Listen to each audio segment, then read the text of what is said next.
Officials found a forgotten keyhole and unlocked a huge secret. London, a 360-year-old passageway once used by British monarchs, has been rediscovered inside Parliament, revealing a piece of history that was thought to have been permanently covered up after World War II. For decades, it was thought that the only remnant of the passageway, built in 1660, was a brass plaque inside Westminster Hall, the oldest of Parliament's buildings, marking where the entrance would have been. Instead, access to the passage had remained hidden in plain sight for about 70 years. To say we were surprised is an understatement. Mark Collins, historian of the Parliament's estates, said in a statement on Wednesday, "We really thought it had been walled up forever after the war."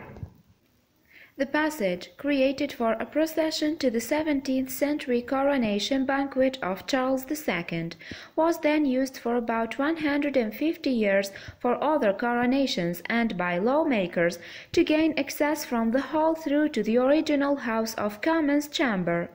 Among the luminaries likely to have used the route include, historians believe, Robert Walpole, who is generally regarded as Britain's first Prime Minister. Benjamin Franklin would also have passed through it on visits to the House of Commons during his time living in London.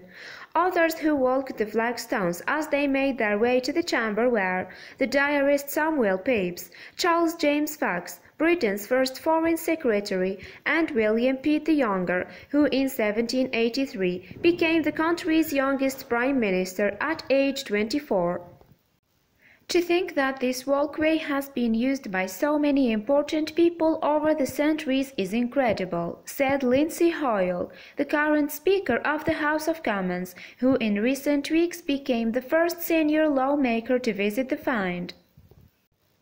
The passage leading through to Westminster Hall was blocked up on both sides in the mid-19th century as part of renovation works after a fire in Parliament. The route lay untouched for close to a century until it was found by workers carrying out repairs after the building was bombed in World War II. In an attempt to preserve that restored access, workers carved a small wooden door into the paneling in the adjacent hallway, but the result turned out to be too discreet. With the passing of time, the door was forgotten and historians thought that the 1950s repair job had blocked access entirely. The panel, with a small keyhole, went unnoticed, or at least unquestioned, until it was rediscovered last year by a team looking through archival documents while working on the nearly $5 billion restoration plan currently underway in Parliament. After a key was made to fit the keyhole, the team discovered that it led to a small room, inside which they found the original hinges for two wooden doors, 11 feet tall and 6 feet wide, that would have opened into Westminster Hall. The speakers of the House of Commons would have come this way, many MPs over the centuries. Liz Hallam-Smith, the historical consultant for Parliament's Architecture and Heritage team, told the BBC, referring to members of Parliament. So it shows it's a really historic route.